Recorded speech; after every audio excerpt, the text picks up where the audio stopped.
Atos capítulo 1, versículo 4 até o versículo 9.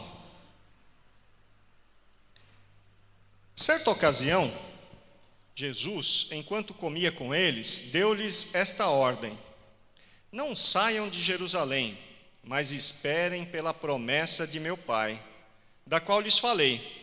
Pois João batizou com água, mas dentro de poucos dias vocês serão batizados com o Espírito Santo. Então, os que estavam reunidos lhe perguntaram: Senhor, é neste tempo que vais restaurar o reino a Israel? Ele lhes respondeu: não lhes compete saber os tempos ou as datas que o Pai estabeleceu pela sua própria autoridade, mas receberão poder quando o Espírito Santo descer sobre vocês, e serão minhas testemunhas em Jerusalém, em toda a Judeia e Samaria e até os confins da terra. Tendo dito isso, foi elevado às alturas enquanto eles olhavam, e uma nuvem o encobriu da vista deles. Amém. Baixe sua cabeça, vamos orar. Senhor Deus e Pai, em nome de Jesus, nós nos colocamos, ó Pai, diante de Ti, Senhor, com o coração aberto, Pai, pedindo que o Teu Espírito venha e fale aos nossos corações, toque nossas vidas e derrame sobre nós do Teu poder, em nome de Jesus. Amém. Amém. Glória a Deus. Irmãos, nós no ano passado começamos a fazer aqueles audiodevocionais no livro de Lucas, pegamos todo o livro de Lucas todo dia, e foi algo maravilhoso ver o que Jesus viveu e ensinou ali com os seus discípulos. E agora, este ano, nós iniciamos o livro de Atos. E o livro de Atos é um livro que nos impressiona muito, que nos contagia muito, é um livro, assim, apaixonante. Às vezes eu fico pensando, quando eu começo a ler, assim, a palavra de Deus, eu começo a pensar, puxa vida, mas quem não se apaixona por esse livro deve ter algum problema. Quem não se apaixona pela palavra de Deus, pelo livro de Atos, por exemplo, tem algum problema, porque é um livro espetacular. Vai contando ali aquele início da igreja, que foi algo impressionante. Permaneça com a sua Bíblia aberta em Atos, vamos acompanhar algumas passagens aqui, só do início, só dos primeiros capítulos. Primeiro, Jesus veio. Na hora que estava subindo aos céus, deu essa ordem para eles: vocês aguardem, fiquem aí e aguardem o Espírito Santo, aguardem o revestimento de poder, aí então vocês vão ser minhas testemunhas. E depois, no capítulo 2, nós temos o momento de Pentecostes ali no versículo 3 do capítulo 2, que fala que veio um vento impetuoso, aonde eles estavam reunidos já depois de alguns dias. Eles estavam reunidos, veio aquele vento no lugar, um vento muito forte. O Espírito é vento, né? A palavra Espírito no grego e no hebraico, ele tem o significado de vento. Então esse vento veio no lugar onde eles estavam, e vieram línguas de fogo. E essas línguas de fogo, elas se repartiram e pousaram sobre cada um daqueles que estavam ali. Não foi uma coisa coletiva, mas foi uma coisa sobre cada um. E eles, no versículo 4 aí do capítulo 2, falam que todos ficaram cheios do Espírito Santo. Enchimento do Espírito Santo.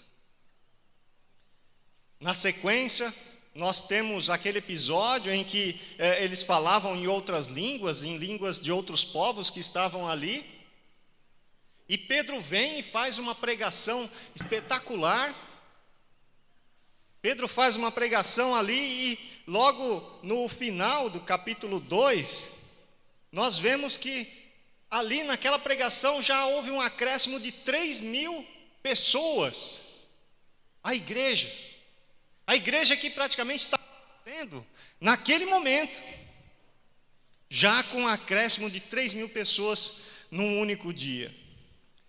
Na sequência, nós temos esse trecho que foi até lido já, um pedaço aqui hoje à noite, falando que eles se dedicavam ao ensino dos apóstolos, à comunhão, a partir do 42, no capítulo 2.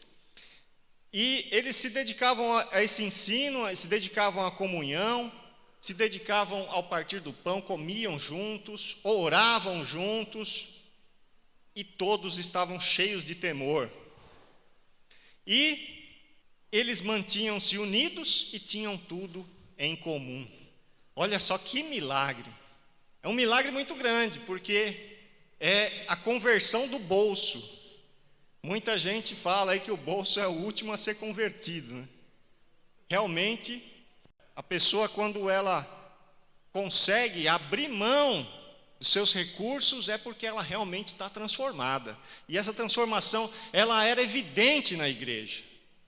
Ela era evidente na igreja e era em todos. Não era uma coisa só dependendo de um, dependendo de outro. Às vezes tem gente que quer orar, pedir para Deus colocar um irmão abençoado que seja muito rico aqui para fazer parte da igreja, para poder a igreja ter mais recursos, mas não é. Deus faz milagre com os poucos recursos de cada um.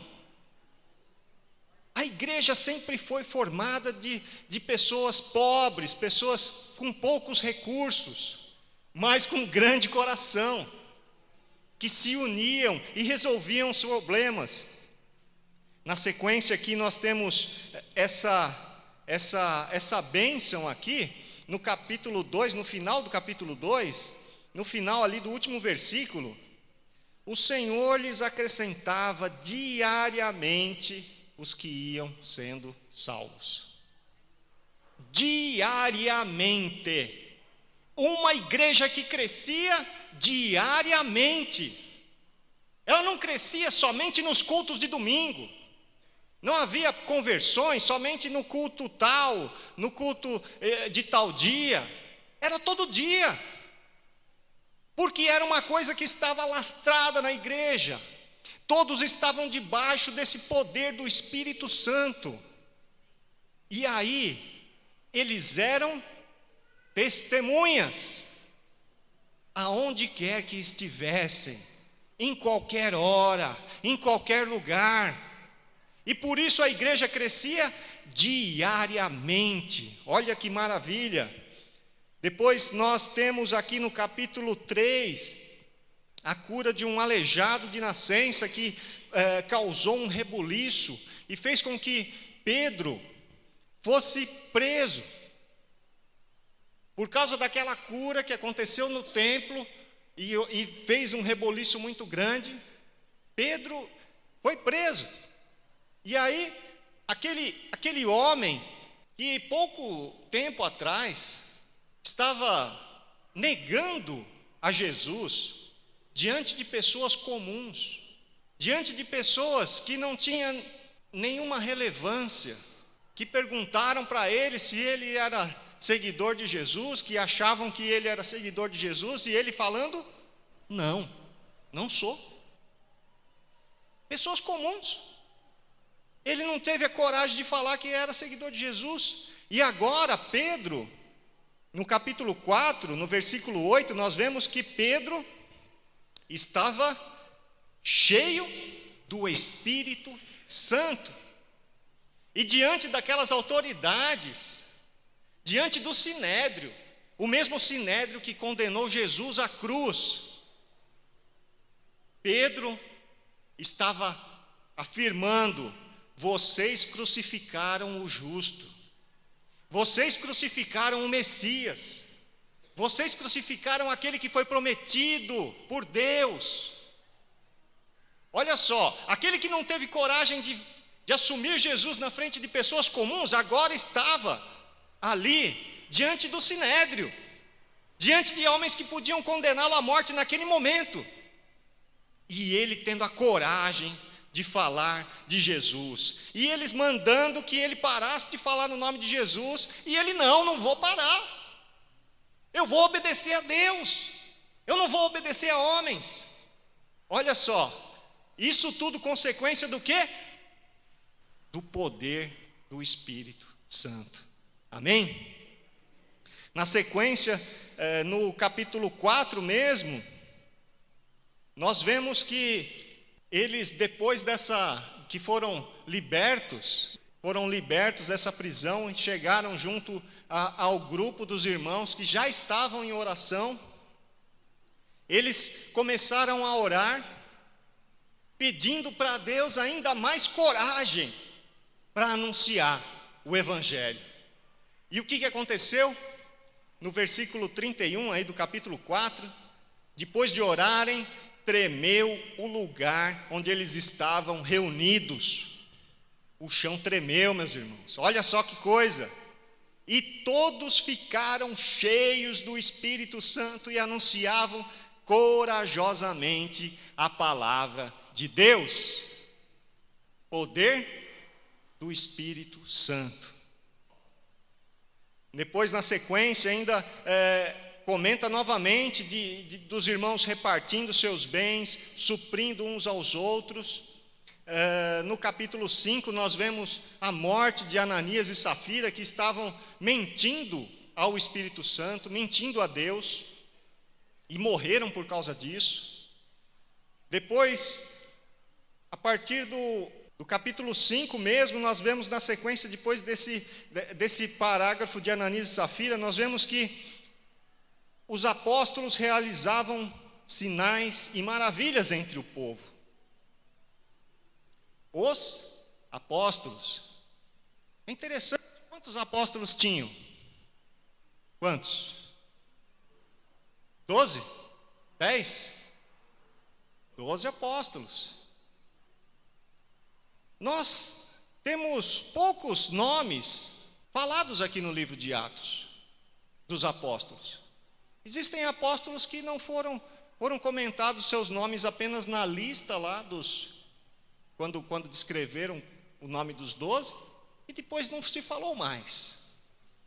Mas todos os apóstolos realizavam muitos sinais e maravilhas entre o povo. A Bíblia é assim, ela não coloca o nome de todo mundo que fez alguma coisa. Muitos e muitos fizeram coisas no poder do Espírito Santo, foram bênçãos, e seus nomes não ficaram registrados, mas eles, cada um fez sua parte. Todos os apóstolos participaram dessa obra maravilhosa. Depois, no capítulo 5, houve uma outra prisão, onde os apóstolos foram presos, para que deixassem de pregar a palavra de Deus, deixassem de pregar o Evangelho. O que aconteceu? Um anjo veio e abriu as portas do cárcere. Eles estavam no templo. No templo havia uma parte que era coberta, onde aconteciam os sacrifícios, onde tinha o Santo dos Santos, mas fora essa parte tinha alguns pátios bem grandes, em que eles se reuniam, ensinavam e conversavam, discutiam as Escrituras. E eram nesses pátios que eram abertos, até descobertos, que eles estavam pregando o Evangelho. E aí eles foram presos ali, no templo. Vem o anjo, abre as cadeias, eles saem e vão para onde? Eles vão fugir? Eles fogem? Eles voltam para casa? Provavelmente eles voltaram para casa só para passar o resto da noite, mas depois de dia, de novo, eles estavam lá no templo de novo. Acabaram de ser presos no templo, são soltos por Deus e voltam para o templo. voltam a pregar lá nos pátios do templo novamente. Eles estavam com medo? Você acha que eles estavam com medo? Eles estavam cheios de coragem. A coragem que vem com o poder do Espírito Santo. Depois, no capítulo 6, nós temos alguns problemas que começaram a acontecer na igreja. E aí eles separam os diáconos, o que a gente tem até hoje como sendo os diáconos, aqueles que ajudam a servir as mesas, ajudam a suprir a necessidade das pessoas. E uma das características que eles usavam para escolher esses diáconos, os diáconos tinham que ser pessoas de bom testemunho, muita sabedoria e, capítulo 6, versículo 3, cheios do Espírito Santo. Amém? Só dá para fazer essa obra cheio do Espírito Santo. E isso fez com que a igreja crescesse. No versículo 7, após essa divisão aí dos diáconos, nós vemos que a igreja crescia rapidamente ali em Jerusalém, e até mesmo um grande número de sacerdotes estava também se convertendo, também passando a obedecer à fé. Obra do Espírito Santo. E aí começa a falar no capítulo 6 também de Estevão, que estava no versículo 8, Estevão, homem cheio de graça e do poder de Deus, poder do Espírito Santo. Estevão, que foi o primeiro mártir, primeira pessoa a morrer. Eles estavam tão cheios do Espírito Santo, tão cheios desse poder, que ali no momento da sua morte, o momento em que estava sendo apedrejado, ele orou pedindo a Deus que perdoasse aquelas pessoas que estavam fazendo aquilo com ele. Poder do Espírito Santo capacitando a perdoar. O poder do Espírito Santo faz isso. Irmãos, e aí na sequência, depois da morte de Estevão, veio sobre a igreja uma perseguição muito grande. Foi a primeira grande perseguição. Foi na sequência da morte de Estevão. E nós vemos no capítulo 8, a partir do versículo 1, essa grande perseguição. E diz lá: naquela ocasião desencadeou-se grande perseguição contra a igreja em Jerusalém. Todos, exceto os apóstolos, foram dispersos pelas regiões da Judéia e Samaria. Todos, exceto os apóstolos. Aquela multidão que se formou logo na sequência da descida do Espírito Santo, daquele momento de Pentecostes, foi dispersa pela Judéia, dispersa pela Samaria. E essa dispersão não aconteceu assim, de chegar alguém e falar: a partir de semana que vem você vai embora. Não. O pessoal chegava, fazia uma trouxa ali, pegava o que dava para pegar e saía correndo. Não tinha negócio de colocar plaquinha de venda na casa, não tinha negócio de anunciar as coisas para vender. Era pegar o que dava para pegar e ir embora. Às vezes, aquela casinha que o camarada suou tanto para comprar, ficou para trás. Passou a vida inteira pagando aquela casa e ficou para trás. Todos foram dispersos.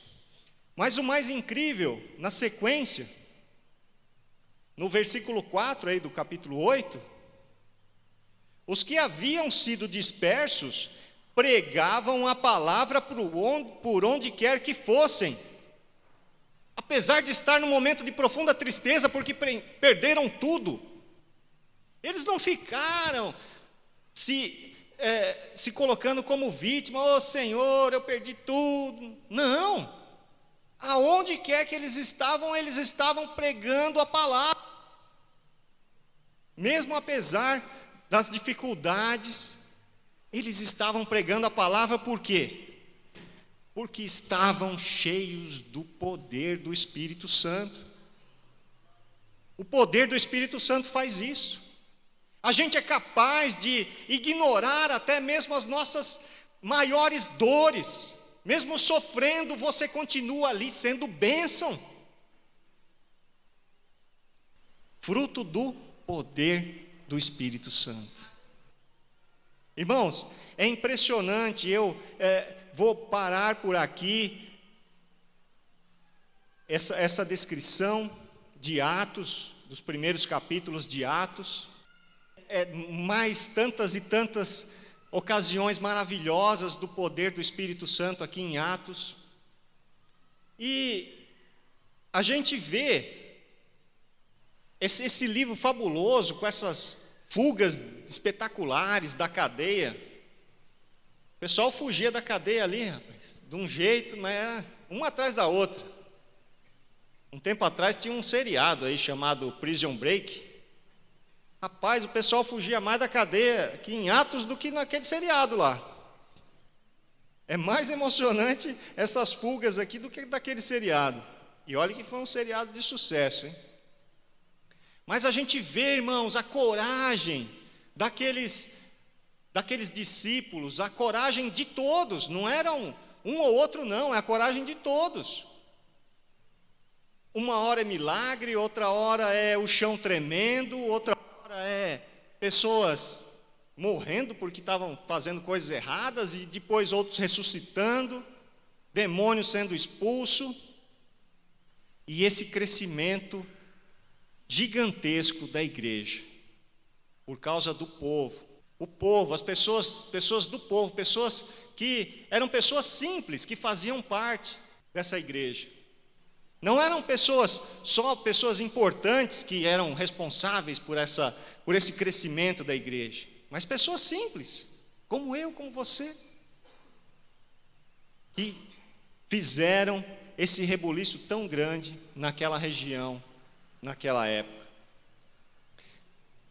Será que é possível ver isso na nossa igreja hoje? O que você acha? Você acha que é possível ver isso na nossa igreja hoje em dia, nos dias de hoje, aqui na Moriá? Você acha que é possível ver isso na sua vida, nos dias de hoje? O que causou tudo isso? O que causou esse rebuliço todo, essa transformação toda, dessa igreja que começou tão pequena e ganhou o mundo, está espalhada pelo mundo inteiro hoje? O que foi responsável por isso, naquele primeiro momento e até hoje? O poder do Espírito Santo. Amém? Só pelo poder do Espírito Santo nós podemos ser realmente testemunhas de Cristo, testemunhas do Evangelho. Em primeiro lugar, porque foi uma ordem de Jesus que nós vimos lá, a primeira leitura que nós fizemos no capítulo 1 de Atos. Foi uma ordem de Jesus, que eles esperassem até serem revestidos desse poder. E é interessante que até o próprio Jesus, que é o nosso maior exemplo, tudo o que ele fazia era movido pelo poder do Espírito Santo. Nós lemos um trecho na abertura do culto hoje, de Atos capítulo 4, de Lucas capítulo 4. Jesus, no capítulo 3, no capítulo 3 de Lucas, ele foi batizado por João Batista. No momento do batismo, o Pai falou lá do céu, e o Espírito Santo veio como uma forma de pomba e pousou sobre ele. Isso nós vimos no capítulo 3 de Lucas. Depois, no capítulo 4, já no início do capítulo 4 de Lucas, fala que Jesus cheio do Espírito Santo, voltou do Jordão e foi levado pelo Espírito ao deserto.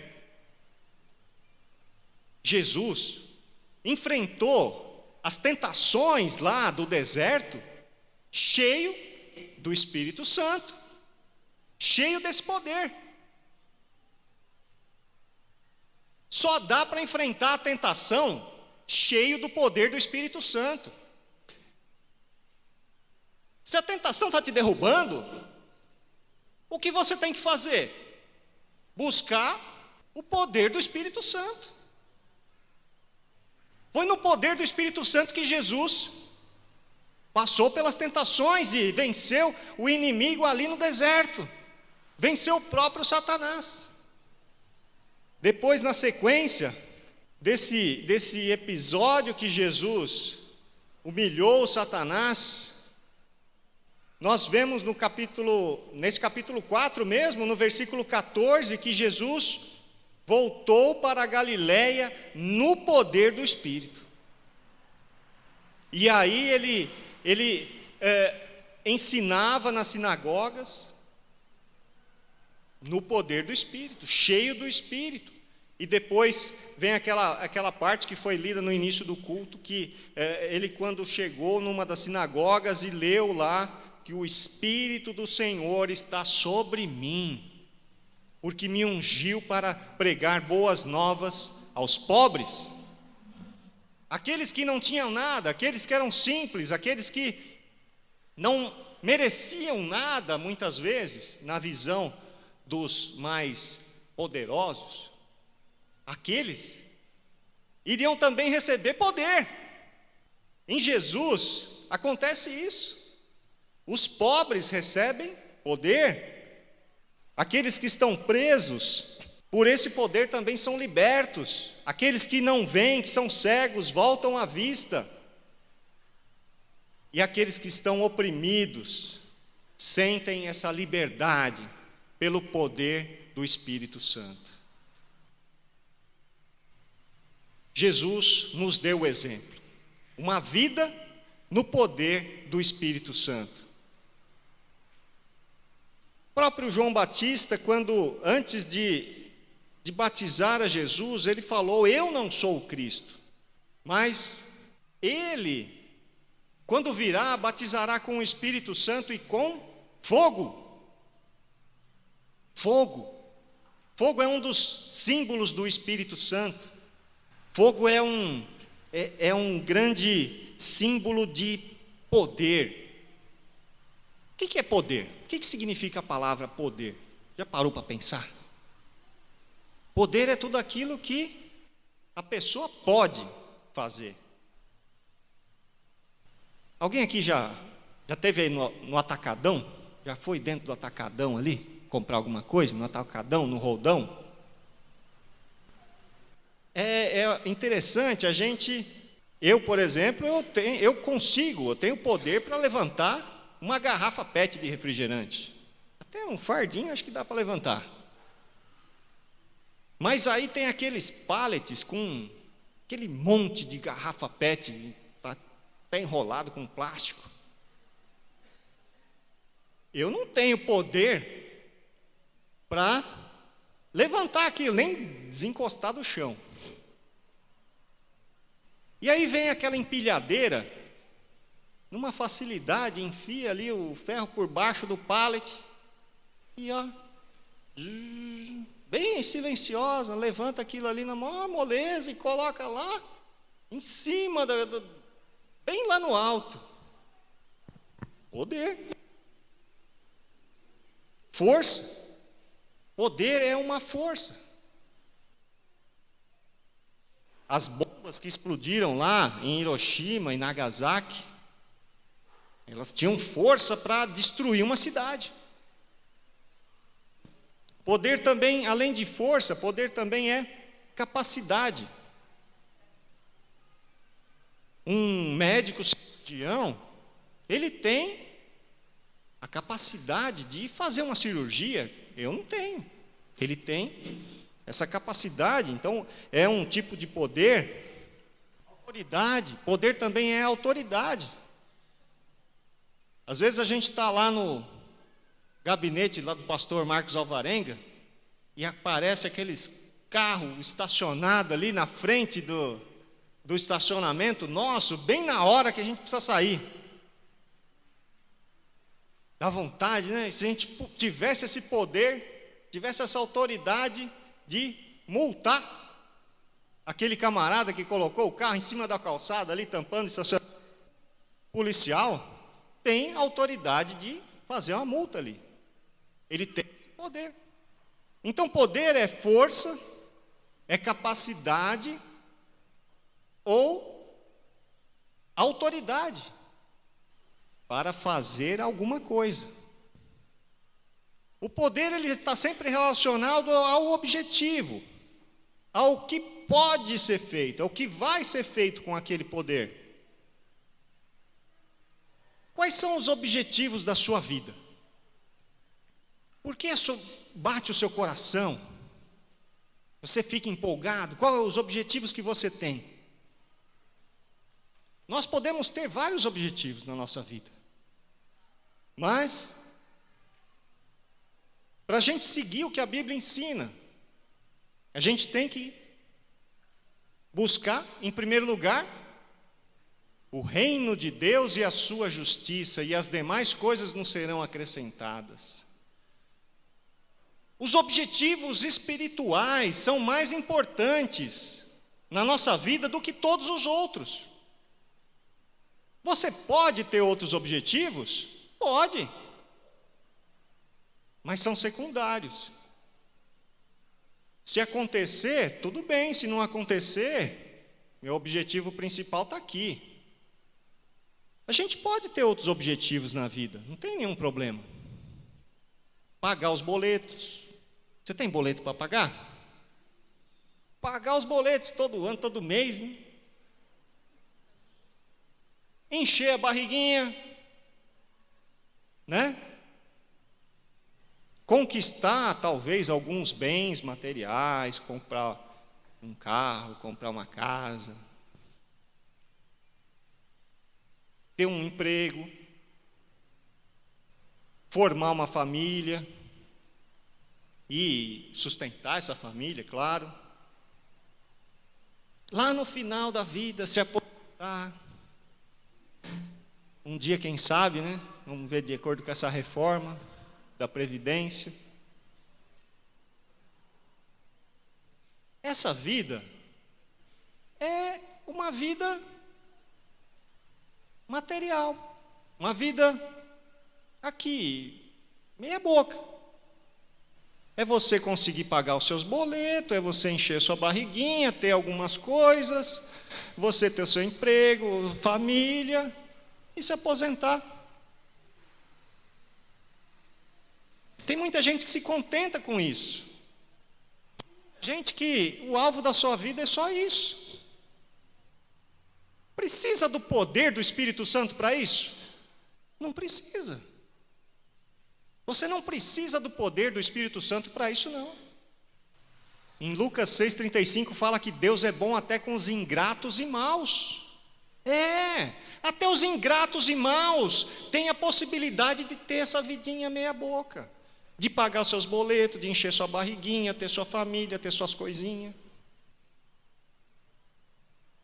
Até os ingratos e maus. Você não precisa de poder do Espírito Santo para isso. Mas Jesus, lá em João capítulo 10, versículo 10, ele disse que o inimigo veio para roubar, matar e destruir, mas ele veio para dar vida, e vida em abundância. Quando Jesus fala dessa vida em abundância, quando Jesus fala dessa vida eterna, ele não está falando dessa vida meia boca só das coisas materiais, não. Ele está falando de uma vida cheia do poder do Espírito Santo. Uma vida em que você vai fazer a diferença. Uma vida que, através de você, pessoas vão ser libertas. Através de você, pessoas vão conhecer o amor de Deus. Através de você, milagres vão acontecer. Isso é a vida abundante que Jesus quer dar para cada um de nós. Uma vida cheia do poder do Espírito Santo. É até estranho, muitas vezes as pessoas reclamam de várias coisas, mas é um tipo de loucura isso, você reclamar das coisas e não fazer nada para mudar. Você faz as coisas dão sempre errado, e você continua fazendo do mesmo jeito, dando errado, e você reclamando que dá errado, mas não muda o jeito de fazer. Se a sua vida não está sendo essa vida cheia do poder, alguma coisa tem que mudar. Alguma coisa você tem que fazer diferente. Não dá para esperar resultados fazendo as coisas sempre do mesmo jeito e ter resultados diferentes. Isso é loucura. O apóstolo Paulo, em Efésios 5,18, ele nos chama a não nos embriagar com o vinho, mas enchei-vos do Espírito Santo. Encher do Espírito Santo, uma ordem para que nós busquemos esse enchimento, busquemos essa plenitude, busquemos esse poder diariamente. Não é só de vez em quando, não, é diariamente. Em Gálatas, capítulo 5 e capítulo 6, o apóstolo Paulo fala ali da luta da carne contra o Espírito, que existe uma luta muito grande da carne contra o Espírito, e nós vamos ter como resultado aquilo em que a gente semear mais. Gálatas 6,18 fala, 6,8 fala, quem semeia da carne vai colher fruto da carne. Quem semeia no Espírito vai colher fruto do Espírito. Vai colher poder, vai colher uma vida de poder. E o que a gente tem que fazer para ter esse poder? O que a gente tem que fazer para buscar esse poder? Em Atos 2,42, vai comentando ali qual que era a situação da igreja, qual que era o dia a dia da igreja. E a gente tem que ter um dia a dia desse. Eles se dedicavam ao ensino dos apóstolos, estudar a palavra, ler a Bíblia, comunhão com Deus através da leitura da palavra. E isso tem que ser diariamente. Não é só de vez em quando, não é só no culto, é diariamente. Comunhão. Precisamos estar todos juntos, unidos, em comunhão. Precisamos de oração, oração em conjunto, todos nós, e oração também particular dentro da sua casa. É até mais fácil a gente orar dentro da igreja, mas orar dentro da casa acho que é mais difícil. Em casa você vai competir com a preguiça, você vai competir com a televisão, você vai competir com o celular. Mas é em casa que é o dia a dia, o seu dia a dia de oração. Como é que tem sido o seu dia a dia de oração? Você tem se dedicado a essa oração? Eles viviam cheios de temor. Cheios de temor é sinônimo de uma vida santa. Uma vida que se afasta do pecado, uma vida que busca santidade o tempo todo, que respeita aquilo que Deus deixou para a gente fazer, para a gente viver. Humildade. Viviam uma vida de humildade. A gente, em muitos momentos, é dominado pelo nosso orgulho. É algo complicado isso. O orgulho nos domina e nos faz nos afastar de Deus, nos faz nos afastar da vontade dEle e ir em direção à carne. Irmãos, como aconteceu aqui em Atos, o pessoal fez a diferença, o pessoal foi bênção, e a maioria deles, ninguém sabe o nome deles, ninguém sabe os seus nomes. Daqui a 100 anos, se Jesus não voltar até lá, Daqui a 100 ninguém vai lembrar do meu nome.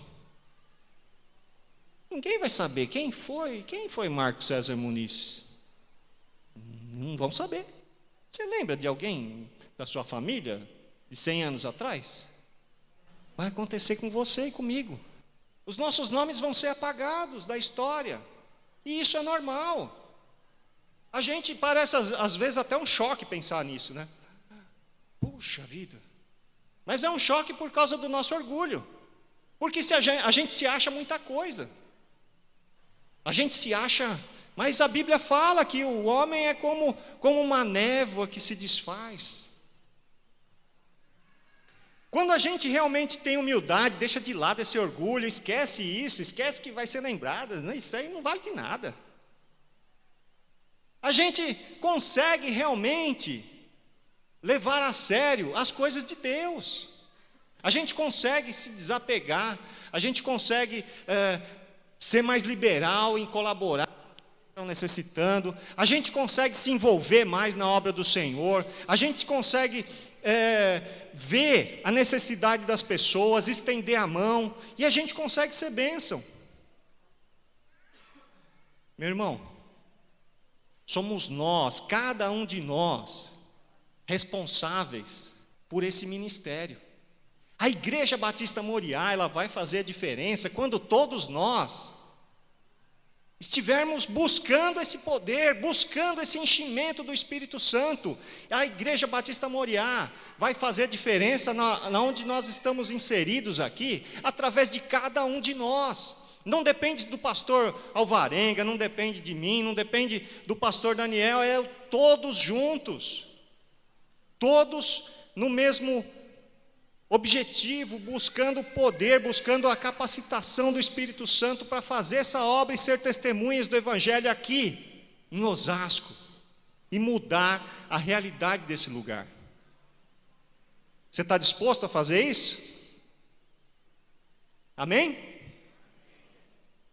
Irmãos, o poder do Espírito Santo é fogo, fogo para ser testemunha, para ter disposição até de morrer, se for preciso, em nome de Jesus. O poder do Espírito Santo é Ele que convence a pessoa do pecado, não é a nossa sabedoria humana, não, é o poder do Espírito Santo que faz essa obra. O poder do Espírito Santo, ele é um fogo para apontar para Jesus, não colocar a gente em evidência, os nossos nomes em evidência, nem o nome da nossa igreja em evidência, mas o nome de Jesus que é o mais importante. Glorificar a Cristo. Esse é o objetivo do poder do Espírito Santo. O poder do Espírito Santo, ele é fogo para nos esclarecer as Escrituras. O poder do Espírito Santo, ele é um fogo para nos dar intrepidez. É interessante esse fogo, né? Todos os corpos, nossos corpos vivos, eles têm o quê? Calor. Uma pessoa morta, uma das características é a temperatura, né? Fria.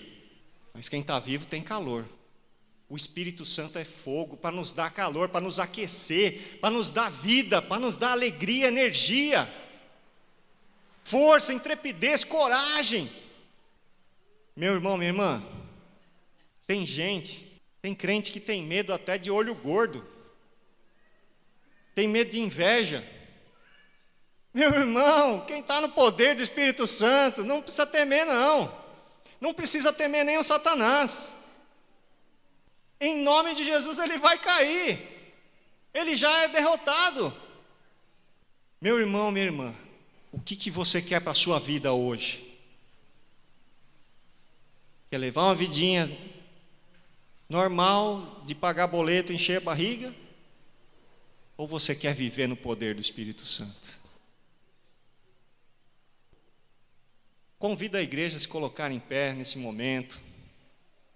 Gostaria de chamar aqui os intercessores que estiverem.